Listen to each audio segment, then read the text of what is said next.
Welcome to Mission Evolution Radio Show with Gwilda Wiyaka, bringing together today's leading experts to uncover ever-deepening spiritual truths and the latest scientific developments in support of the evolution of humankind. For more information on Mission Evolution Radio with Gwilda Wiyaka, visit www.missionevolution.org. And now, here's the host of Mission Evolution, Miss Gwilda Wiyaka.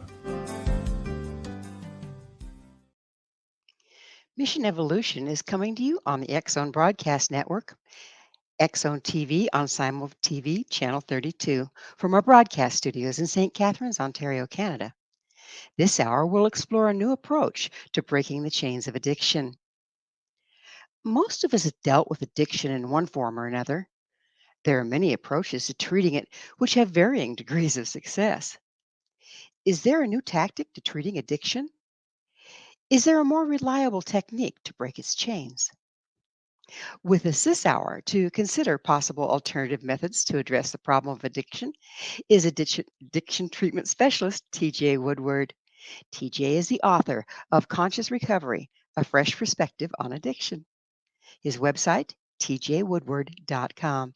TJ, thanks for joining us on Mission Evolution.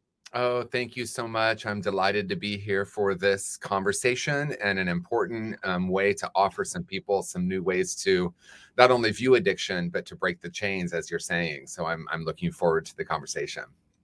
It seems to be an awfully important thing in our day and age right now. People are really suffering from it, from what I can see.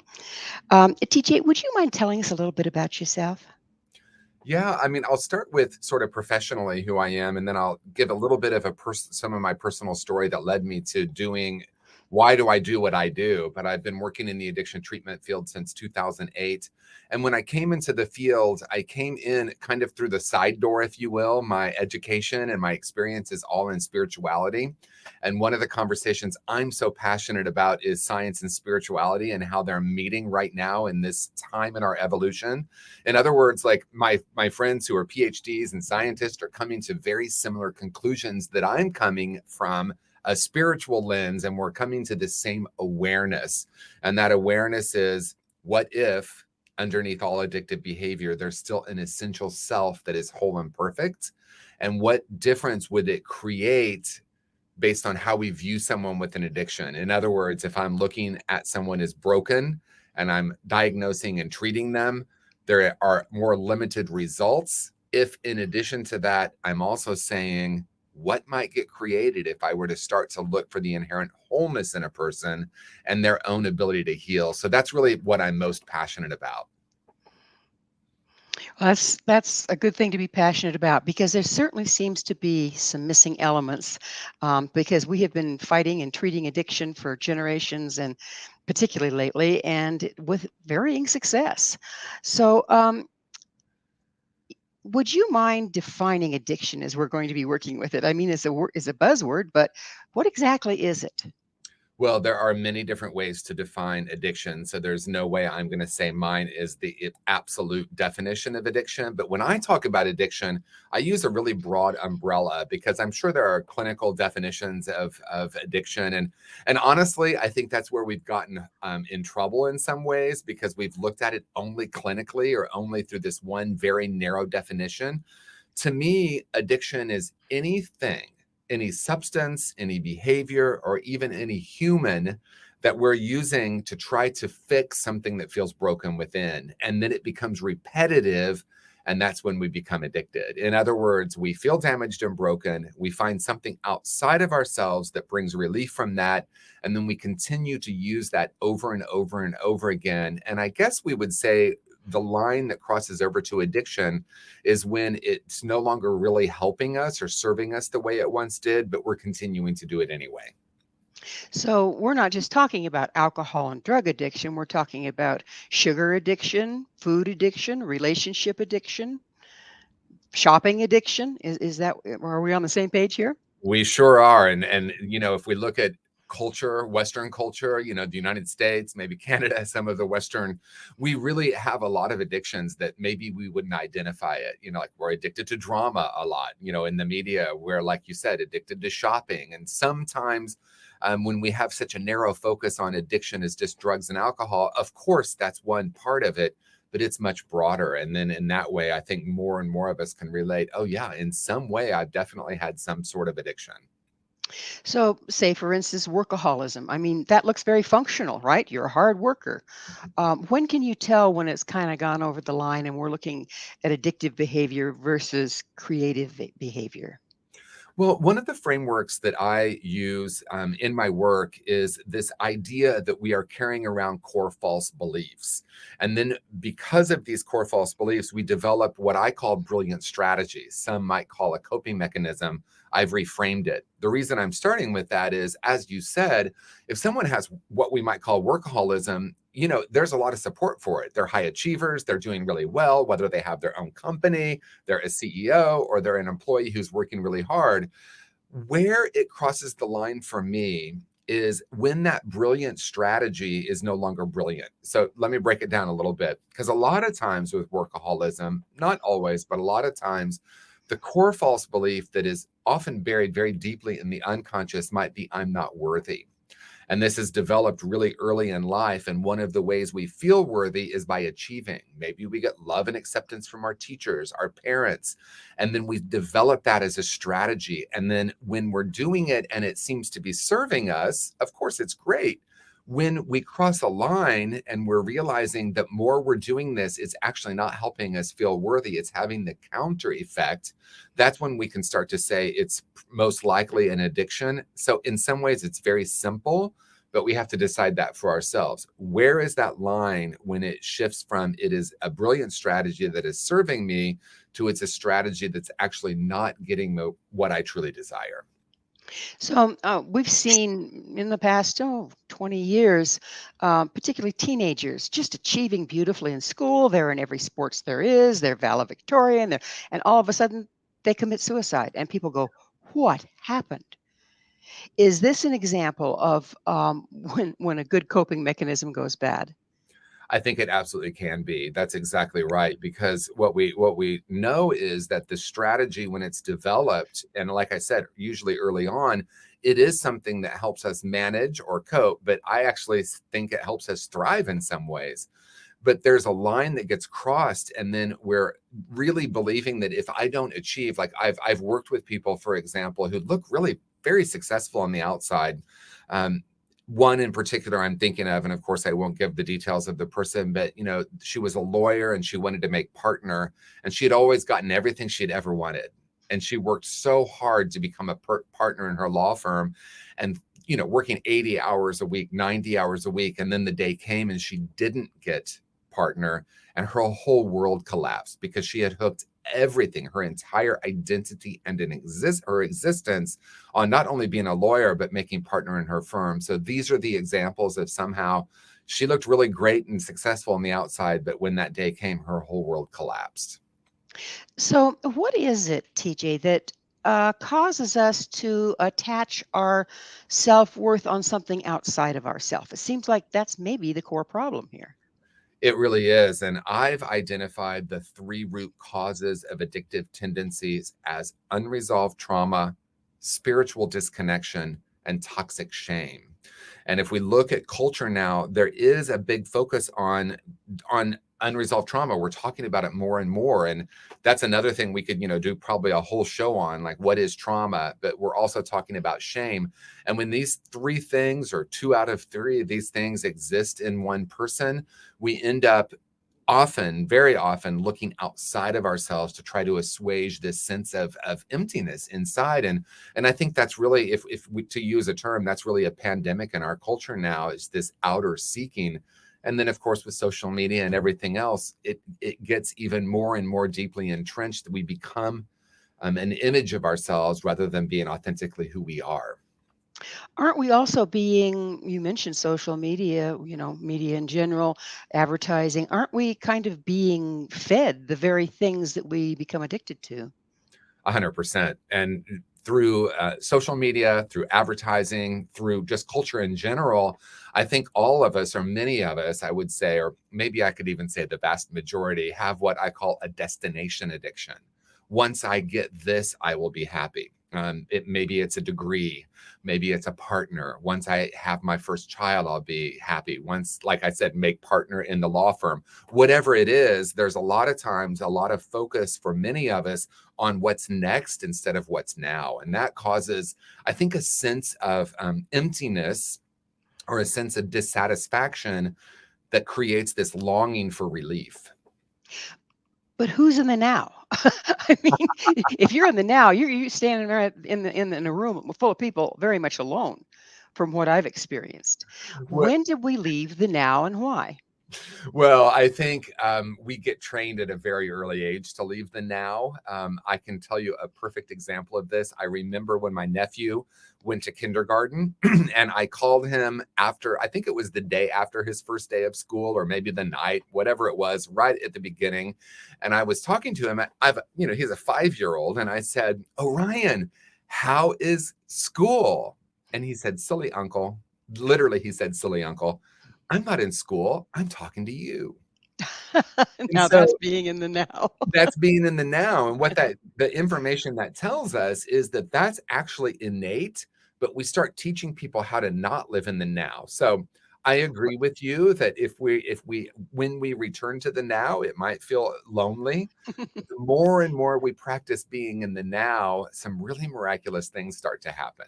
Well, we're going to have to pick up on being in the now on the other side of a commercial break. TJ and I will return very shortly, so don't go away. This is Mission Evolution, www.missionevolution.org.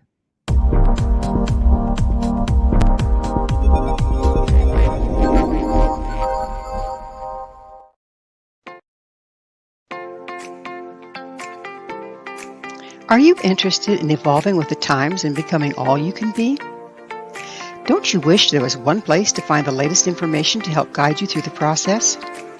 I'm Gwilda Wiyaka, host of Mission Evolution Radio TV.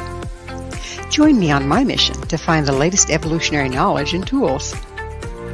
The guests on Mission Evolution are leading experts in a wide variety of divergent topics, including allopathic, holistic, and integrative medicine, epigenetics, enlightenment, quantum physics, meditative practices, environmental issues, spiritual evolution, trauma healing, and so much more.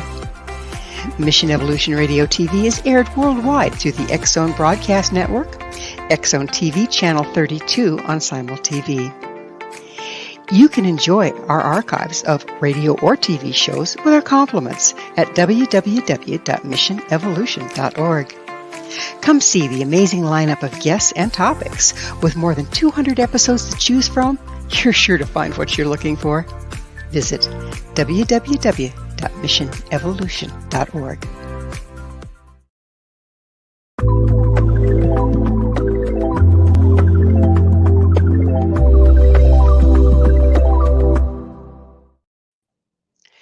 Does anyone really have a cure for addiction? With us this hour discussing options is TJ Woodward. TJ, one thing I wanted to ask, we've talked about so far the things that come up in a person's life and coping mechanisms that can often lead or do often lead to addiction. But what about genetic predisposition versus nature, nurture, that kind of thing? Well, I am so happy you asked, because this is literally one of my favorite conversations. And I want to start by saying the mind, my mind, and many minds are programmed to believe, or we've been trained to think it's either this or it's this. And in my experience, it's probably a little of this and of this. And so in my work, because of my experience, because of my own journey, because of my education, I tend to live more in the spiritual room. And there is an Indian proverb that says we're a house with 4 rooms: physical, intellectual, emotional, and spiritual. And of course, there is addiction that lives in all of those rooms, and there is recovery from addiction that can live in all of those rooms. So when I say, for example, that the 3 root causes of addiction are unresolved trauma, spiritual disconnection, and toxic shame, I'm really talking about the emotional and spiritual room. That's a long-winded way of saying there probably are, or most likely are, some genetic predispositions to addiction. But where I'm curious, and the conversation I want to be in, is oftentimes people stop there. The Western medical model is, let's look at the genetic disposition. Let's figure out what the symptomology is, and let's figure out how to eradicate them. And I think that's where we've gotten caught in being stuck in this only one way of viewing addiction. All of that is useful and important. And then I'm coming in and saying, there's also all of these environmental issues. There's these things that happen to us spiritually and emotionally that are also creating or causing addiction. And in order to have a truly holistic approach, we're going to want to treat in all of those rooms as well. So, I think most people can relate to this. As a child growing up, or even as an adult, you're kind of struggling to get something to work. And all of a sudden, something you do works. Okay. And that's so empowering that you then start applying it to most all situations, whether it's workaholism or being the one that has all the answers, or being the servitude kind of person, or whatever.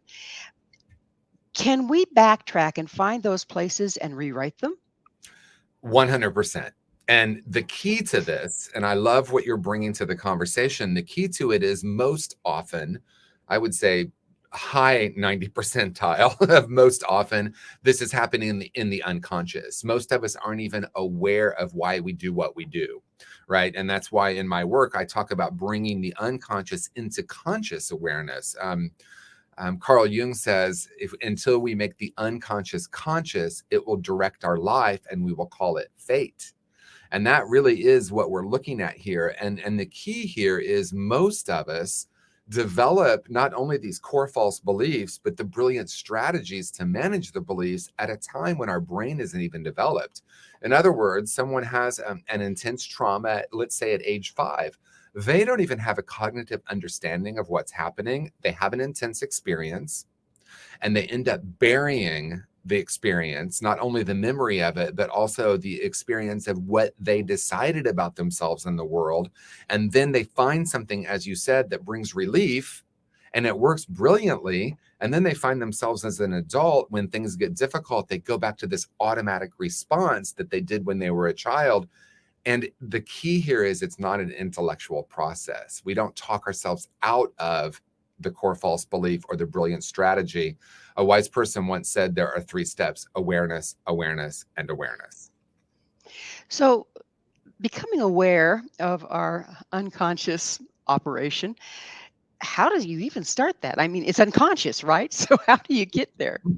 Well, I think we start by looking at the conditions of our lives, right? What are those things that we see repeating themselves over and over and over again? If I hear myself saying things like, why does this keep happening to me?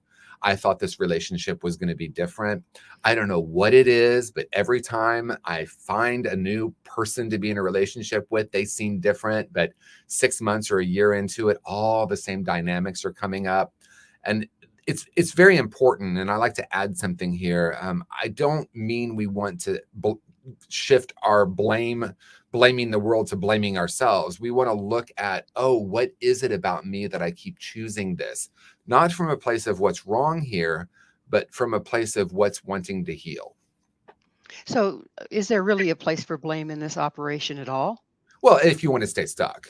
and I There mean, and you I have say it. that kind of sarcastically, but I loved blaming the world for a long time. And then I loved blaming myself for a long time. And I use the word loved kind of maybe to be a little provocative, but there was a part of me who felt like I didn't deserve better. And so early in my own evolution, even into my recovery, I got sober really young, just before I turned 21. And the first 5 years of my recovery, I felt so broken, and the world seemed so broken, right? And I had all these core false beliefs, and it was a vibration. I was walking around the world, and the world did seem broken. And there was something about blaming the world and then blaming me that felt comfortable, as strange as it sounds, because again, it was unconscious. Well, when you blame yourself, doesn't it give you the illusion of control? Like, Oh, if it's my fault, then maybe I can change it. that's an interesting point of view. I love that. I love that. And maybe I'm trying to hearken back to, because of course I blamed my parents. Everyone blames their parents. It seems for a long time it was their fault, right? And then I went to like, I blamed me. And I don't know if it was because I felt like I had power to control it. I just felt like that's what I deserved. But I love your question, because that opens up a different possibility of like, yeah, some people might be doing that because we do have a sense of power or control, and maybe we felt powerless otherwise. So it seems like a lot of our time, and I think this does relate to addiction possibly, is spent dodging guilt and blame. I mean, I don't think they belong with us anywhere, but a lot of our time, and I think our coping mechanisms, are spent dodging guilt and shame. How does that interface with addiction? Well, as I've said, I identify shame as one of the root causes. And I think it's important to have a moment and talk about the difference between guilt and shame because it's really key here. And this is the way we talk about it currently. I'm thinking about John Bradshaw, who wrote the book Healing the Shame That Binds You in the 80s. It was life changing for me. He talked about healthy and unhealthy shame, and now we call it guilt and shame. And that really is guilt is, I believe I've done something wrong, and shame is, I believe I am wrong. And we work with them very differently because if I feel guilty about something, it's behavioral. You know, I did something to harm someone, I go and make amends, maybe I pay back the money, whatever it is, and then I feel better. But with shame, I believe I'm fundamentally broken or flawed. So the way we work with it is very different. This is about healing the original moment. And for some of us, we remember the moment. And for others, it's a series of events, usually early in life, that have caused us to develop this shame core. We heal shame through vulnerability and authenticity, through having safe relationships to speak the truth. And that's where we start to heal that. Yeah, having a witness is usually pretty helpful, isn't it? Yes, it was Yeah. certainly true for me. Mhm. So, what about our unconscious beliefs? Are they part of the equation here? 100%. I mean, the unconscious beliefs, and this is where it's important to say it is a belief, but it's also a frequency. Now, let me say what I mean by that. I'm sure some people watching now are understanding completely. Oh, absolutely, I get that. For someone else, it might be, what are you talking about? Because a lot of times we talk about core beliefs, and I like to add core false beliefs, but we talk about them only through that mental room or the intellectual room. And so we try to change the narrative or change the belief, but really it's a vibration. So here's an example. If a person believes they're unlovable, it is a thought, yes, but it's also a vibration. And so in my own journey, I believed I was unlovable. And in my early, evolution, in my early spiritual journey, and in my early recovery, I could walk into a room and I could feel the vibration of the person that was going to confirm the core false belief. That wasn't conscious. It was just what I believed I deserved. And so we start to heal that at a vibrational level, which really is about healing the trauma, not about re-experiencing the trauma, but looking at how it's alive in our bodies now, and how can we start to heal that? Well, you brought up an interesting point when we're talking about frequency. So, if you're carrying a "I don't deserve any better, I deserve to be abused, I deserve whatever" negative, and we walk into a room full of people, doesn't that very frequency draw that behavior out of them if they're not real conscious? That's right, absolutely. It draws it out of them. It also they align, right? So if someone has a different vibration, let's look at it through the lens of like the perpetrator and the abuser, because we use the perpetrator and the abused, or the abuser and the abused, and we tend in our culture to blame one, not the other. And again, we're not talking about blame, because if I'm a person finding myself in these repetitively abusive relationships, we want to look at, and this is very important, I want everyone to hear me, we're not blaming the victim. We never want to do that. But when we're only blaming the perpetrator, when we're in that energy and not saying, what is it about me that I keep choosing this, not from a place of blame, but from a place of empowerment, actually. When I heal that, I'm going to start choosing differently, unconsciously and consciously. So, can a person, suddenly act out towards another person and go, where'd that come from? That's not like me. Simply because of the resonance with the frequency the person's putting out, they're in victim and expecting to be blamed and abused. It's interesting in the work that I do in behavioral health. I think a really healthy system, and I'm thinking of a clinical director who I worked with who was amazing. She would ask the question, is anyone noticing what this particular client is pulling for? and it would be an energy. So I think what you're saying, it's kind of like, in a way, it's kind of the advanced course, if you will, because a lot of times it's just like, well, I don't know why I'm doing this, but maybe we bury it. But of course, we're accountable for our own behavior, and we might notice that certain people pull certain things out of us. So I think it's both, and it's not either or. Isn't the antidote in either case conscious awareness? It is, absolutely. Not easy to come by, though. Well, I mean, it's interesting because I would say not easy to come by, but definitely not as difficult as staying unconscious. Right. Or as costly, right? Right, exactly. That can be an expensive equation. Well, when we Yes, get back on the other side, we're going to delve a little further into the unconscious, how to make it conscious, and what the advantages of doing that are. Are you game? absolutely. I love it. All right. TJ and I will be right back to continue this lovely discussion. So please stay right there. This is Mission Evolution, www.missionevolution.org.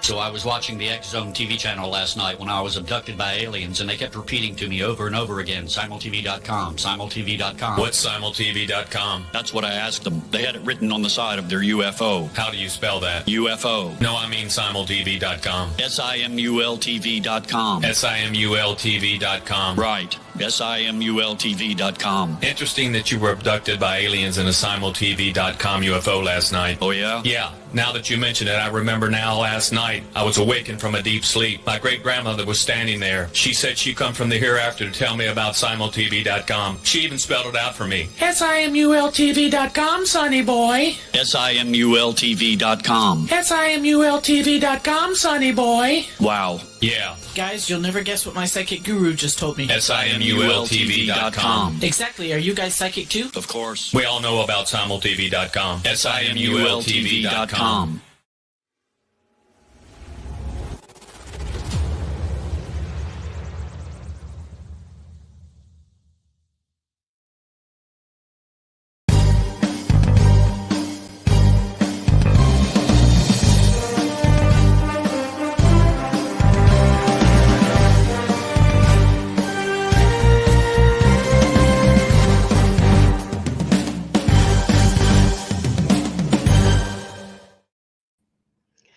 What are you hooked on? With us discussing the many forms of addiction is TJ Woodward. His website, tjwoodward.com. TJ, as promised, we've ascertained over the last two segments that part of the problem, or a large part of the problem, from what you're telling us, is unconscious beliefs, unconscious behavior. But like I mentioned earlier, if it's unconscious, how do we get to it?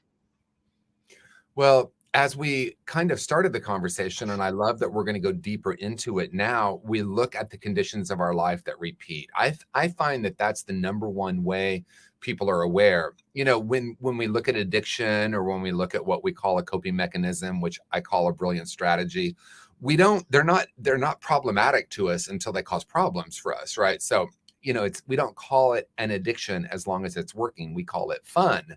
It's not until it starts causing problems. So a great starting point would be, what are the patterns that keep repeating in my life? Or, I thought I was going to be happy when I got X, Y, or Z, going back to that destination addiction conversation.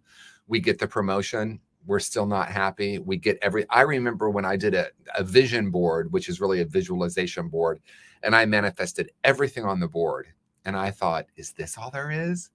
That's the invitation to looking at the deeper approach, where we start to look at the unconscious. So, as I'm understanding you, it's like the scenario repeats and we're the common denominator. Yes. That should be a red flag right there, right? Yeah, I mean, that's the invitation, really. Because what we come to a place, most of us in our lives, when we realize, It might be in a moment of divine inspiration. It might be a series of being dissatisfied with things, but we come to a place where we realize it's really not about what's happening in the world. It's about what I'm bringing to this. And so that can come as a painful, like we call it a red flag, like you said, or we call it like, I'm the one to blame. We're not going to blame ourselves. We're going to say, wow, this is an opportunity for me to actually start to change some of this, because it's not about finding the perfect partner. It's about becoming that. It's For very, yourself, probably. yes, absolutely.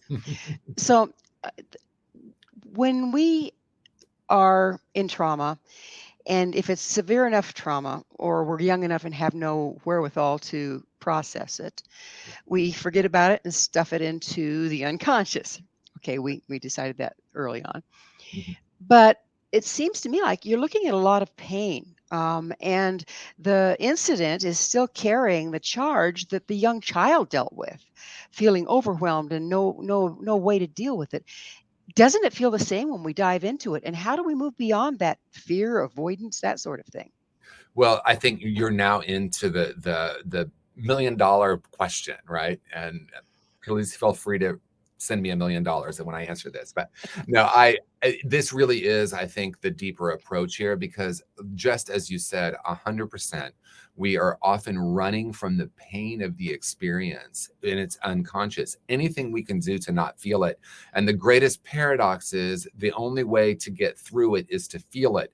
I'm not saying, and I want to be clear, I'm not saying that we must go back and re-experience the trauma over and over again. What I am saying is it's trapped in our body. Bessel van der Kolk said, I love the way he says it, trauma doesn't show up as a memory, it shows up as a reaction. And you're pointing to something that's really important. We need to feel it. A young child innately feels, and they allow themselves to feel whatever it is, sadness, anger, any feeling that comes up, and then they allow it to move through them and they go back to their natural state, which is joy. For some reason, we start training people not to do that, or we have a very significant event, as you said, where we either numb out or run away, right? The fight, flight, freeze response that we have. And that becomes the unconscious strategy or the reaction that we find ourselves in over and over and over again. And the only way to really work through that is to learn how to be present with ourselves and feel what is present. So you speak of presence, and I certainly can feel the importance of that. But when an incident in our environment triggers us into our trauma, we're being triggered into the past and we are no longer present. Is that accurate? And if so, how do you deal with that? Yes. And it's a nuanced conversation and I love it. So it is. So I don't use the word trigger. It's one of my favorite things to talk about. I use the word activation. So there's an event that happens, something gets touched within me, there's a wound that gets touched, and then I go into whatever reactive response I have. And so, as you're saying, it really isn't what's happening now. It's really a reaction to something that maybe happened 10, 20, 30, sometimes 50 years ago. And it's being what we once called triggered, but it's being activated. And then we can go unconscious really quickly. And we go into the strategy to try to protect ourselves. So what we want to do is realize that we are here in this present moment. And the event that is getting touched is from the past. But here's where it gets kind of nuanced, but also, I think, a path to freedom is it really isn't the past. It's what's alive in our bodies right now. And when I learn how to tend to that, to be gentle with myself, and this can come in these moments of what we call trigger or activation, but it also comes from doing our own work over time where we realize, oh, this event that I'm seeing as something from the past isn't actually what's happening. Let me tend to what's present with me and learn how to heal or be present with what's present, if you will, with me right now in this moment. So I'm going to take you back to another thing you said. Great. We're talking about you get activated, okay? And then you start going into the trauma and the trauma reaction. Yeah. Once we do that, can't we recreate the trauma because we're resonating with the frequency thereof? Yeah, so here's where this is where it gets nuanced. I think sometimes we have an idea, if we allow ourselves to feel what's present, we're going to get stuck there. So if we're unconscious 100%, we're back in the trauma. We're not even aware of what's happening. Our whole reality is based on the traumatic event, even if it's not a memory. And again, this is important because sometimes people will say, well, I'm not remembering a trauma, but they're in this reactivity. So they're in the automatic reaction mode, and that's what's present. And they can easily go unconscious, and we feel like we're powerless to do anything over that. When we pause and actually become present, and here's where it's paradoxical, the more I allow myself to feel it, but here's the key. What am I experiencing without the story? Just being present with what I'm experiencing, and even if I give myself 30 seconds or 60 seconds to feel it, we actually don't get stuck. It's in the pushing it away or the reactivity that's actually keeping it alive, sometimes for decades. Sometimes for a lifetime. Sometimes for a lifetime, yes. So you speak of pausing. Is there something we do in that pause? Do you take a breath? Is there something that we can really start to condition ourselves so that we have it as a tool? Because it's not easy to pause when you're on a hellbound train with your history. Yeah. Well, I think there's two things I want to add here. One is I will come back to say, what do we do in the moment of activation? But I also think it's important to say that really what we want to do is we want to do this deeper healing work when we're not in the reactivity. And then when those moments of what we call a trigger or we get activated or a wound gets touched, we'll have a greater ability to do it. So I think anytime we talked about a safe witness, safety to me is the most important first step in trauma healing and in recovery. But we often think of that as an external, which it is, but it's also an internal. And that's really what I want to focus on. Learning how to be safe with myself. It's safe for me to feel this. I can hold it. And so, we often will say pause and count to 10, right? But what do we really want to do in those 10 seconds? What am I experiencing without the story? Can I figure out or feel into where it is alive in my body? Maybe put my hand where it is alive, take a breath and say, it's safe right now. There's an inner child process that I do that there's 3 phrases. It's okay for you to feel that way or this way. You're safe now, and I'm here for you. And we're talking to the inner child, or we're talking to the part of ourselves that feels wounded. So again, it's okay for you to feel, because most of us are saying it's not okay to be angry. It's not okay to be sad. Don't feel that way. So first step, it's okay to feel. It's safe for you to feel, and I'm here for you. So even in 5 to 10 seconds, we can start to regulate that. And I'm not a big fan of the term emotional regulation, because that is implying that we want to change the emotion. Really, we want to learn to be present with it and allow it to move through us. And then we go back to that natural state, which is allowing the emotion to pass through us and returning to our natural state of joy. So do you find, or do you advocate, so you're in one of these experiences and you've done just exactly what you said, worked your way through it so that you brought yourself back present and you didn't go off the he's somewhere, okay, and attack somebody for being the one that was unfortunate enough to push your last nerve. Right. Do you find it useful to record that in some way so that when you're not in the triggered state, you can re-examine it and see what else it's brought to the surface to be worked with? Sure, absolutely. I think anything we can do to bring about more awareness is useful. It could be to look at it after the fact. It could be, I'm not activated right now. Let me practice this, right? So the inner child process can be something we can do in meditation, or we can do with a coach or a therapist. It's something that we can do in the times that we're not, in this distress. So then when it happens, we're more acquainted with it, if you will. But then I love what you're saying. We also can go back and say, let me kind of examine, if you will, a little bit what I went through. And I always want to look for the victory. Wow, I stayed present for 3 minutes before I reacted, or 30 seconds. That's a huge victory. Next time, maybe I can do it for a little bit longer. And that's the way we start to shift the trajectory of our reactive life. Because the greatest freedom we will ever experience is freedom from the reaction, freedom from the reactive impulse. So I think and we're about out of time in this segment, but part of what I'm looking for is I think there's a danger of inner child work turning into a full-time babysitting job to where you continue to get triggered. Oh, it's okay, little Susie, it's all right. Yeah, okay. And Yeah. it's an effective tool, but then can't itself become an addiction? And how do we avoid that? I think it can become an addiction. And in my experience, if I'm really allowing myself to feel, if I'm really allowing the inner child to feel, there's going to be less of a need to continue to go back to it. So, as in everything, it's yes and. Yes, it could be something that I just become like, oh, I'm just going to go right in. If I'm using it to not feel, that's not what I'm recommending here. Because I have heard people say to their inner child, oh, don't worry, you don't need to feel sad. No, no, no, no. Well, we are going to have to take that station pause. So please stay with us as TJ and I continue to explore the breaking the chains of addiction. This is Mission Evolution, www.missionevolution.org.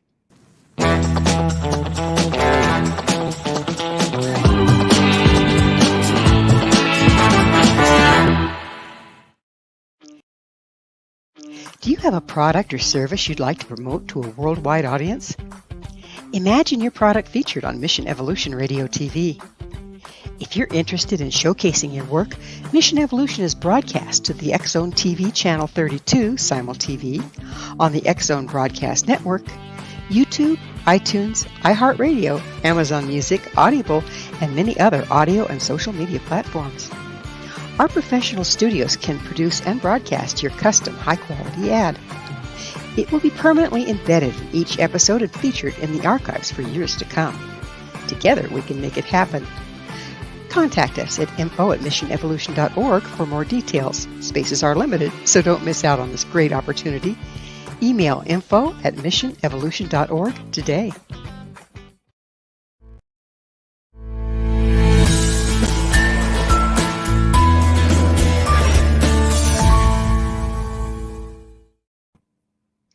What are the hidden faces of addiction? With us this hour discussing addiction is TJ Woodward.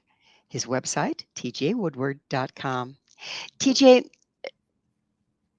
are there by my opening statement, are there addictions that we have as a culture and all our subcultures normalize behavior that we've normalized and don't even recognize as addictions but are still impacting us negatively? Yeah, I think the number one addiction in our culture today is polarization, the idea of the other.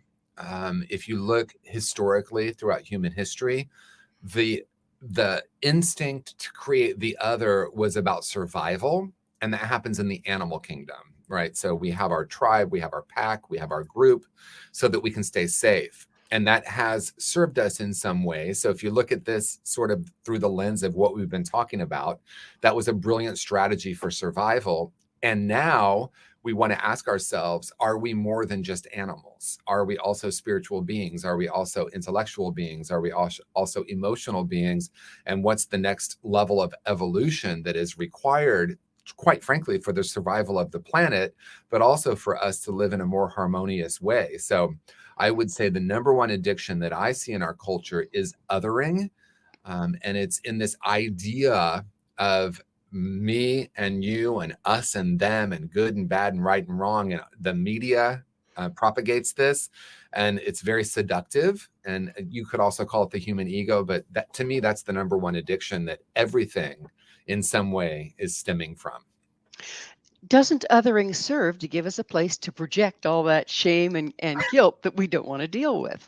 Absolutely. We see that with politics, right? We see it, and this isn't about which side you're on. See, even the idea that we have the idea of a side in politics is that othering, is that polarization. I recently took a cruise with some family members who I live in LA, and my dad jokes that he lives in LA too, Lower Alabama.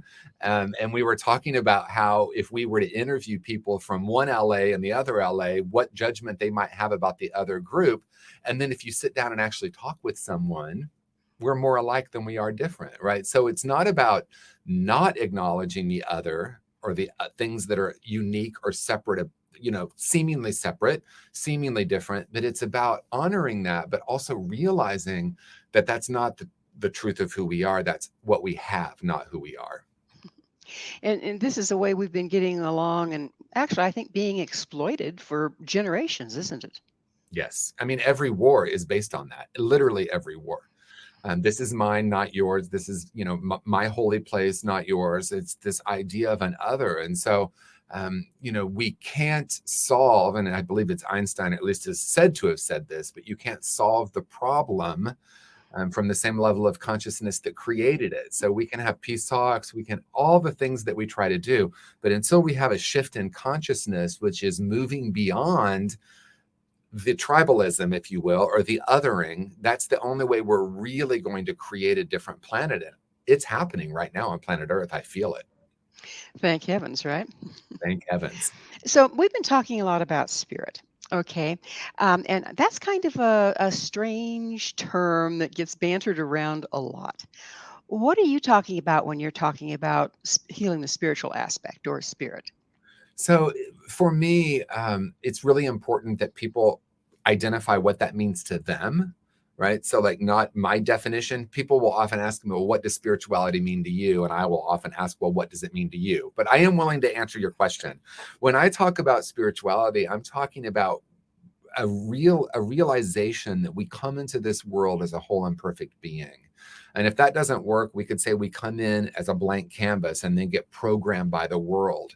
So it's the essential part of ourselves that is unharmed and unharmable. Buddhists would call it Buddha nature. Some might call it our God self. All the different words we use to define or describe the place within us that is whole and perfect. So for me, spirituality isn't really an outer search. It's really about returning to an inner experience that's always present. So your approach, rather than patching things on top and managing behavior, is more of a unearthing said original blueprint? Yes, absolutely. It's a twofold process to me. One, it's dedicating time to cultivating a relationship with that essential self. For some, that might be meditation. For others, it might be community, time in the silence, as we talked about, being present to the best of our ability.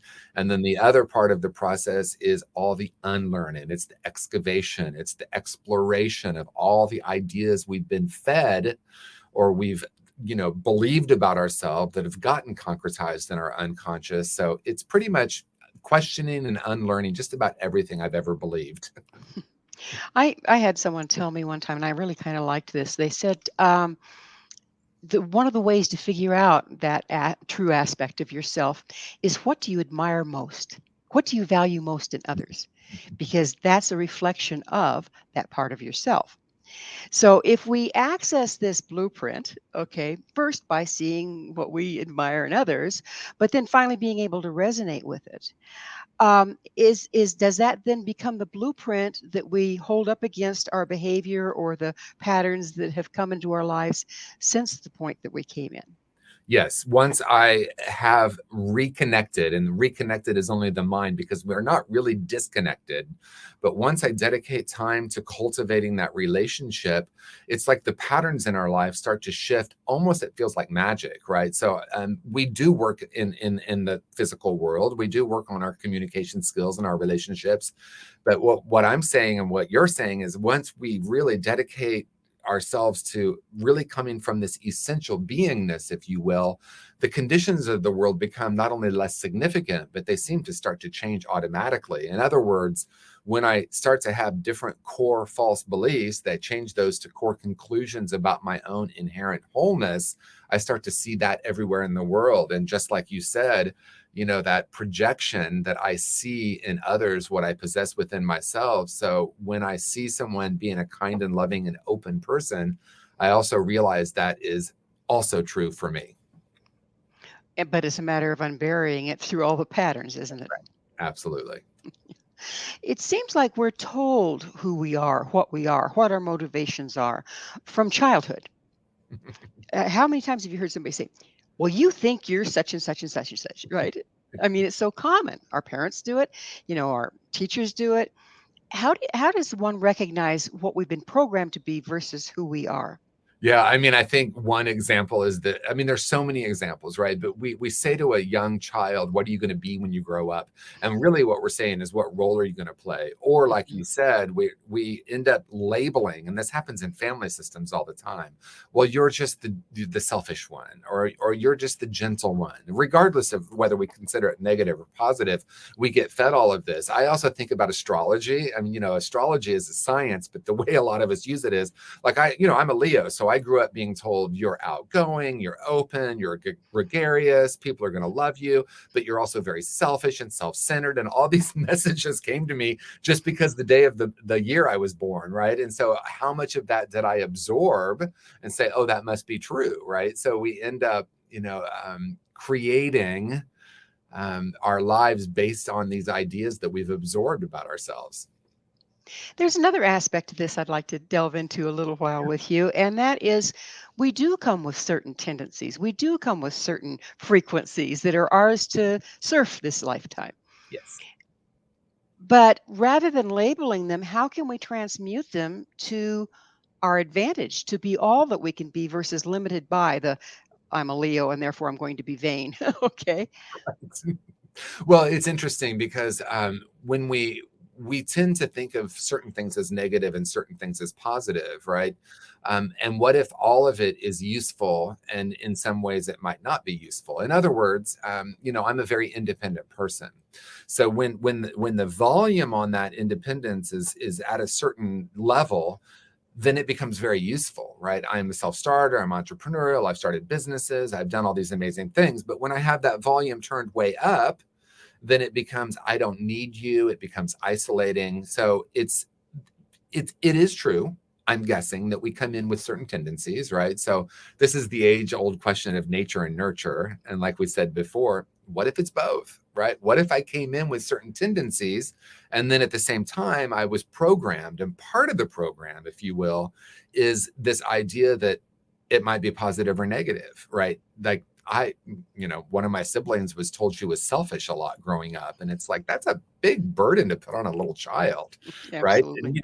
maybe we call it independent instead of Mhm. selfish, right? And it's about balance. Balance is the key. TJ, it's time in the show when I have to ask you, what is your mission?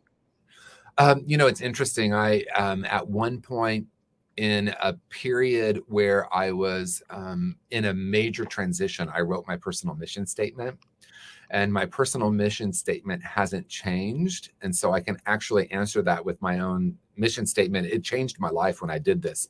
My mission is to be a catalyst for and a witness to personal and global transformation. Mm, in a nutshell, and very powerful.